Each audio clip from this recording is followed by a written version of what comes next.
الحمدللہ آج ہماری تلاوت کا آغاز 11ویں پارے سے ہوا۔ اللہ نے اپنے حبیب صلی اللہ علیہ وسلم کو بتا دیا تھا کہ جو لوگ اپنے نفاق کی وجہ سے غزوہ تبوک میں شریک نہ ہو سکے وہ آپ کے پاس آ کر اپنے آزار اور جھوٹے بہانے پیش کریں گے تاکہ آپ ان سے راضی ہو جائیں۔ تو فرمایا اگر آپ راضی بھی ہو گئے تو اللہ ایسے نافرمانوں سے راضی نہیں ہوگا۔ اور پھر اللہ نے دیہاتیوں کی 2 قسموں کا تذکرہ فرمایا کہ بعض اپنے کفر اور نفاق میں بڑے سخت ہوتے ہیں، اللہ کی راہ میں خرچ کرنے کو توان سمجھتے ہیں، اور بعض دیہاتی اللہ کی توحید پر ایمان لاتے ہیں اور اپنے خرچ کو اللہ کی رضا کا ذریعہ سمجھتے ہیں۔ دین میں نیکی میں سبقت کرنے والے، چاہے ان کا تعلق مہاجرین سے ہے چاہے انصار سے ہے، جو ان کے پیچھے چلنے والا ہے، اللہ نے ان سب کے لیے اپنی رضا کا اعلان فرمایا ہے کہ اللہ ان سے راضی ہے۔ پھر ان لوگوں کا تذکرہ فرمایا جو اپنی غلطی کا اعتراف کرتے ہیں اور نیکیوں کی کوشش کرتے ہیں، اللہ اپنی رحمت ان کی طرف متوجہ فرماتے ہیں۔ پھر ایک مرکز کا تذکرہ، منافقین نے عیسائیوں کی سرپرستی میں مدینہ منورہ میں ایک مرکز بنانا چاہا مسلمانوں میں آپس میں پھوٹ ڈالنے کے لیے، اور اسے مسجد کا نام دے دیا، اور اس کا تقدس لوگوں کے دلوں میں بیٹھ جائے۔ اللہ کے نبی صلی اللہ علیہ وسلم سے فرمایا آپ آ کر اس کا افتتاح کریں۔ آپ نے فرمایا تبوک سے واپس آؤں گا تو اس کا افتتاح کروں گا۔ اللہ نے اپنے حبیب صلی اللہ علیہ وسلم کو بتایا یہ مسجد ضرار ہے، یہ حقیقت میں مسلمانوں کو نقصان پہنچانے کے لیے اور مسلمانوں میں فرقہ واریت کو اور مسلمانوں میں پھوٹ ڈالنے کے لیے یہ بنائی گئی ہے۔ اس کا تقدس کا خیال نہ رکھنا اور اسے گرانے کا حکم اللہ کے نبی صلی اللہ علیہ وسلم نے دیا اور اسے جلا دیا اور اسے پیوند زمین اور اس عمارت کو زمین کے برابر کر دیا۔ فرمایا ہاں مخلص ایمان والوں کی بنائی ہوئی مسجد قباء وہ مسجد ہے جس کی بنیاد تقوی پہ رکھی گئی ہے اور جس کے بنانے والے مخلص لوگ ہیں جو عقیدے اور نظریے کے لحاظ سے پاکیزہ اور صاف ہیں اور ظاہر اور باطن ہر لحاظ سے ان کے اندر طہارت موجود ہے۔ اللہ ایسے لوگوں کو پسند فرماتے ہیں۔ پھر اللہ رب العزت فرما رہے ہیں کہ ایمان والوں کا جانوں کا خریدار میں ہوں، ایمان والوں کی جانوں کا خریدار میں ہوں اور ان کے بدلے میں میں انہیں جنت دوں گا۔ یوں بھائی مسلمان کی جان بہت قیمتی ہے، اس لیے کہ اس کا خریدار اللہ ہے، اس کا خریدار اللہ ہے۔ کوئی وقت کا بادشاہ کسی چیز کو خریدے، اس چیز کی قیمت اس کی نسبت بڑھ جاتی ہے کہ اس کا خریدار یہ ہے، اور سبحان اللہ بادشاہوں کا بادشاہ وہ خریدار ہے ایمان والوں کا، ایمان والوں کی جانوں کا، جو اللہ کے راستے میں لڑتے ہیں، شہادت کا مرتبہ پاتے ہیں، کفار سے ٹکراتے ہیں۔ اور ان کی خوبیاں کیا ہے؟ ان کی خوبیاں یہ ہیں وہ توبہ کرنے والے ہوتے ہیں، وہ عبادت کرنے والے ہوتے ہیں، اور وہ روزے رکھنے والے ہوتے ہیں، اور رکوع اور سجدے کرنے والے ہوتے ہیں، اور وہ برائی سے روکنے والے ہوتے ہیں اور اچھائی کی طرف بلانے والے ہوتے ہیں۔ معاملات ہوں، عبادات ہوں، معاشرت ہو، اخلاق ہو، اللہ کے حدود کا خیال رکھنے والے ہوتے ہیں۔ یہ ان ایمان والوں کی خوبیاں ہیں۔ پھر فرمایا نبی کے لیے بھی گنجائش نہیں ہے کسی مشرک کے لیے دعائے خیر اور دعائے بخشش کریں۔ ابراہیم علیہ السلام نے اپنے ابا کے لیے دعا کی، لیکن جب ان کا شرک ثابت ہو گیا تو ابراہیم نے اپنے باپ سے بھی برات کا اعلان کر دیا کہ میرا ان سے کوئی تعلق نہیں ہے۔ پھر ان مخلص ایمان والوں کا جن کی تعداد 3 تھی، کعب ابن مالک، مرارہ ابن کعب اور مرارہ ابن ربی، ہلال ابن امیہ، یہ 3 مخلص ایمان والے جو غزوہ تبوک میں نہیں جا سکے، لیکن انہوں نے جھوٹ کا سہارا نہیں لیا، انہوں نے جھوٹ کا سہارا نہیں لیا اور سچ آ کر بتا دیا۔ ہماری سستی، ہماری کوتاہی، ہماری کاہلی، اس کی وجہ سے ہم شریک نہ ہو سکے۔ ان کے لیے بائیکاٹ کا اعلان ہوا، 50 دن تک ہر قسم کا ان کے ساتھ بائیکاٹ ہوا۔ اللہ نے آسمان سے ان کے لیے توبہ کی آیت بھیجی کہ اللہ نے ان کی توبہ قبول فرما لی۔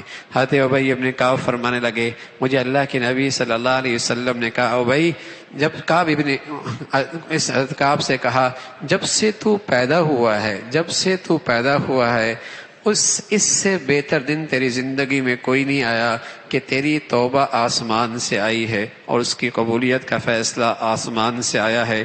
سچائی کا نتیجہ چاہے دیر سے ہو لیکن بڑا میٹھا ہوا کرتا ہے، اس لیے کہ میرے اور آپ کے پیارے نبی نے بتایا ہے، سچائی میں نجات ہے، جھوٹ میں ہلاکت ہے۔ اللہ ہمیں اپنی اس بات، نبی کی بات پہ یقین نصیب فرما دے، تو پھر تو ہمارے سوسائٹی اور ہمارے گھروں اور ہماری زندگیوں سے جھوٹ کے گناہ ہی نکل جائے۔ اللہ ہمیں اس پر یقین اور ایمان نصیب فرما دے۔ پھر اللہ نے ایمان والوں سے کہا، اللہ سے ڈرتے رہا کرو، سچوں کے ساتھ رہا کرو، سچوں کے ساتھ رہا کرو، اور تم جو راہ خدا میں تکلیف اٹھاؤ گے اور سفر کرو گے اور راستے کی مشقت اٹھاؤ گے اور اس کے راہ میں خرچ کرو گے، اللہ تمہیں اس کا بہترین بدلہ عطا فرما دیں گے۔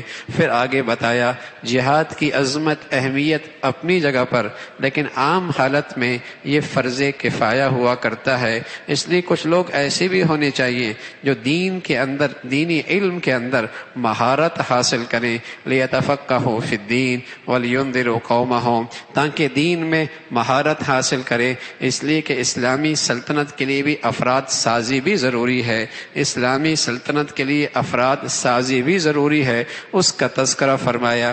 حضرت ابو الحسن ندوی رحمۃ اللہ علیہ فرمایا کرتے تھے، قرآن کی کسی آیت میں مدرسہ دیکھنا ہو تو اس آیت میں موجود ہے، لیتفقہوا فی الدین ولینذروا قومہم اذا رجعوا الیہم لعلہم یحذرون، کہ مدرسے کا کام ہے کہ دین کی ایسی سمجھ دے دے اور دینی علوم میں ایسی مہارت اور فقاہت پیدا کر دے، اور پھر وہ اپنے اپنے علاقوں میں جا کر لوگوں کو اللہ کی طرف بلائیں اور اللہ کی نافرمانی سے ڈرائیں۔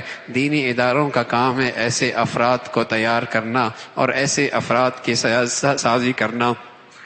پھر اللہ رب العزت نے جہاد کا اسلوب بتایا، قریب والوں کے ساتھ، کفار کے ساتھ، پھر اس طریقے سے سلسلہ بڑھتا چلا جائے، اس کا تذکرہ فرمایا۔ پھر اللہ کے نبی صلی اللہ علیہ وسلم کے جو خوبیاں ایسی ہیں جو اللہ نے اپنے اسماء میں سے 2 نام اپنے حبیب صلی اللہ علیہ وسلم کو دیے، اللہ بھی رؤوف ہے اور اللہ بھی رحیم ہے، یہ دونوں خوبیاں محمد الرسول اللہ کے لیے بھی ہیں کہ آپ بھی رؤوف بھی ہیں، آپ رحیم بھی ہیں، اور فرمایا مسلمانوں کی تکلیف آپ کے لیے تکلیف کا باعث بن جاتی ہے، اور مسلمانوں کے لیے خیر خواہی کے آپ بہت حریص ہیں، اور مسلمانوں پر آپ بہت مہربان اور شفقت کرنے والے ہیں۔ یہ اللہ کے حبیب صلی اللہ علیہ وسلم کی خوبیاں ہیں۔ پھر سورہ یونس ہے، اس کا تذکرہ فرمایا کہ لوگ حیران ہوتے ہیں کہ ان جیسا ایک آدمی پر آسمان سے وحی آتی ہے۔ فرمایا یہ پیغمبروں کا سلسلہ ایک مستقل سلسلہ ہے جو اللہ کی طرف سے ہے۔ پھر اللہ کی عظمت اور بڑائی کا تذکرہ ہے، زمین و آسمان کا وہ پیدا کرنے والا ہے۔ پھر اہل جنت کا جنت میں جانا اور وہاں جا کر اللہ کا شکر ادا کرنا، اس کا تذکرہ۔ فرمایا جیسے یہ لوگ بھلائی کو جلدی مانگتے ہیں، اگر ایسی ان کے لیے برائی اور عذاب کا فیصلہ بھی جلد ہو جائے تو ان کا نام و نشان بھی باقی نہ رہے، لیکن اللہ مہلت دیتے ہیں۔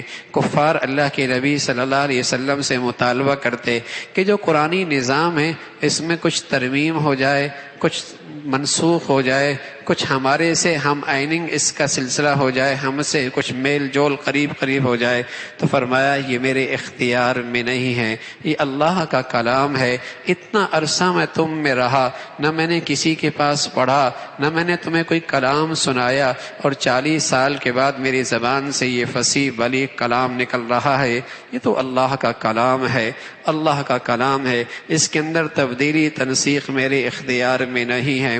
پھر فرمایا تم لوگ لوگ ذرا غور تو کرو، جب سمندروں میں جاتے ہو، لہروں کے درمیان تمہاری کشتیاں چلتی ہیں، کون ہے جو تمہیں راستہ دیتا ہے؟ اور جب تمہاری کشتیاں پھنس جاتی ہیں تو تمہیں سارے اپنے معبودان باطلا سب بھول جاتے ہیں، ایک اللہ کو پکارتے ہو، لیکن جب تمہیں نجات ملتی ہے ایسا لگتا ہے جیسے تم نے اللہ کو پکارا ہی نہیں تھا۔ اللہ تمہیں سلامتی کے گھر کی طرف بلاتا ہے، اسی کا تذکرہ۔ پھر وہی اللہ ہے جو زمین و آسمان کا پیدا کرنے والا اور ساری مخلوق کو رزق دینے والا ہے، زندوں سے مردہ، مردوں سے زندہ کا پیدا کرنے والا۔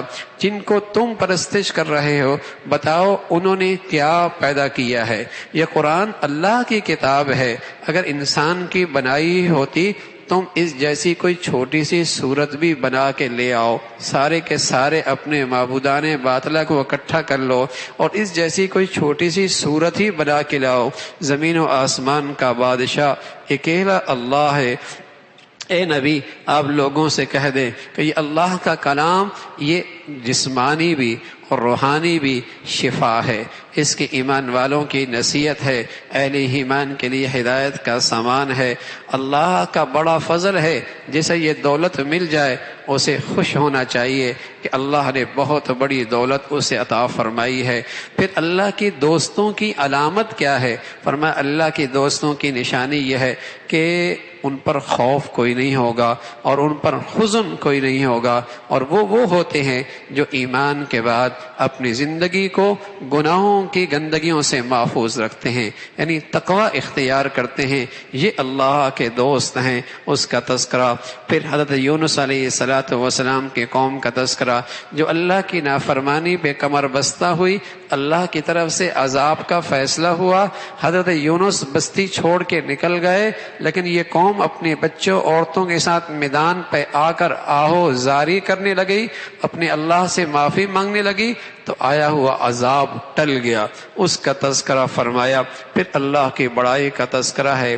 پھر سورہ ہود ہے جس کے آغاز میں قرآن کی عظمت کا تذکرہ ہے، اس کی آیتیں ساری کے ساری محکم ہیں، اور اس کے اللہ رب العزت کی طرف سے ہے جو چھپی ہوئی چیزوں کو اور ظاہری چیزوں کو سب کچھ جانتا ہے۔ پھر اللہ نے معاش کا مسئلہ حل کر دیا کہ زمین پہ چلنے والی جتنی مخلوق ہے اس کی روزی اللہ کے ذمے ہے، رزق دینے والا اللہ ہے۔ وما من دابۃ فی الارض علی اللہ رزقها، اللہ ہی رزق دینے والا ہے، اس کا تذکرہ فرمایا جب انہیں مصیبت پہنچتی ہے اللہ کو پکارتے ہیں، اور جب انہیں حالت اچھی ہو جاتی ہے اللہ کو بھول جاتے ہیں۔ دنیا میں کچھ لوگ ایسے ہیں جن کا جینے کا مقصد ہی دنیا ہے، اللہ انہیں کچھ دے دیتا ہے، آخرت میں ان کے لیے کوئی حصہ نہیں ہے۔ اور کچھ وہ ہیں جو دنیا کی مشغولی بھی اختیار کرتے ہیں لیکن زندگی کا مقصد آخرت ہوتا ہے، ان کی کھیتی بڑی اچھی ہے، اس کا تذکرہ فرمایا۔ پھر اللہ رب العزت نے نوح علیہ السلام کا تذکرہ اور ان کی دعوت کہ اللہ کے سوا کوئی حاجت روا نہیں، کوئی معبود نہیں، کوئی مشکل کشا نہیں، کوئی مسجود نہیں، لا معبود الا اللہ، لا مسجود الا اللہ، لا محبوب الا اللہ، لا مطلوب الا اللہ، اکیلا اللہ کی ذات ہے۔ لیکن اتنے عرصے اللہ کی توحید کی دعوت دیتے رہے، چند لوگ ایمان لے کے آئے، اللہ نے اس قوم کی ہلاکت کا فیصلہ فرما دیا اور اپنے پیغمبر سے کہا آپ کشتی بنائیں اور ہر قسم کے چوپایوں کا جوڑا اس میں داخل کر لیں، اور جتنے ایمان والے ہیں ان کو بھی اس کشتی میں سوار کر لیں۔ جب حضرت نوح کشتی بنا رہے قوم پاس سے گزرتی تو مذاق اڑاتی، خشکی میں کشتی چلاؤ گے، پانی کا نام و نشان کوئی نہیں، تم اس خشکی کے اندر کشتی چلاؤ گے، یوں مذاق اڑایا کرتے تھے۔ لیکن پیغمبر تو اللہ کے حکم کے مطابق یہ سب کچھ کر رہے تھے۔ جب کشتی تیار ہو گئی، ایمان والے اس میں سوار ہو گئے، زندگی کے ضروریات اس میں رکھ لی، اللہ نے آسمان سے ایسا بارش بھیجی ہے، زمین سے بھی پانی ابلنے لگا، آسمان سے بھی پرنالے بہنے لگ گئے، یہاں تک کہ آگ تندور اس کے اندر سے پانی نکلنے لگا۔ بیٹا حضرت نوح کا ایمان کوئی نہیں لایا، آپ نے اسے بلایا، آجا کشتی میں سوار ہو جا، وہ پہاڑ کی چوٹی پہ چڑھ گیا، کہا میں اس چوٹی سے اپنے آپ کو اپنی جان بچا لوں گا، لیکن سیلاب کی ایک لہر آئی اور وہ اس کے نظر ہو گیا۔ حضرت نوح علیہ السلام کی زبان سے نکلا اللہ میرا بیٹا۔ اللہ نے فرمایا یہ تیرا بیٹا نہیں ہے، یہ تیرا اہل نہیں ہے، اور آئندہ اس کے بارے میں سوال بھی نہ کرنا۔ حضرت نوح علیہ السلام نے فوراً اللہ کی پناہ مانگی اور فرمایا اے اللہ معاف فرما دے۔ اس کا تذکرہ فرمایا۔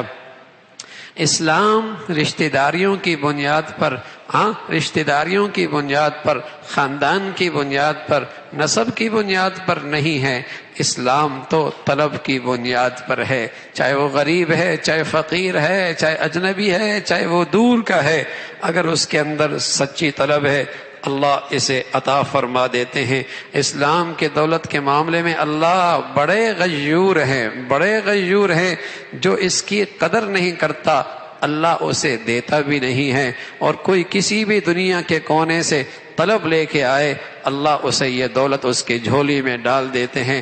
تو نوح کا بیٹا، نوح علیہ السلام کا بیٹا طلب کوئی نہیں، مردود ہوا، ہلاک ہوا، عذاب کا شکار ہوا، اور اللہ کے نبی کے پور سے آئی ہوئی غلام، کہاں سلیمان فارس کا، اور کہاں صہیب روم کا، اور کہاں بلال حبشہ کے، سبحان اللہ، سچی طلب لے کے آئے، اسلام نے انہیں سردار بنا دیا، اسلام نے انہیں سربراہ بنا دیا۔ تو اسی کا تذکرہ فرمایا حضرت نوح علیہ السلام کا یہ طویل واقعہ اللہ کے نبی صلی اللہ علیہ وسلم نے بیان فرمایا آپ کی زبان سے اس واقعہ کا بیان ہونا جو صدیوں سال پہلے گزرا ہے، یہ علامت ہے کہ یہ کلام اللہ کا کلام ہے اور آپ اللہ کے سچے پیغمبر ہیں۔ اللہ عمل کی توفیق نصیب فرما دے۔ سبحانک اللہ۔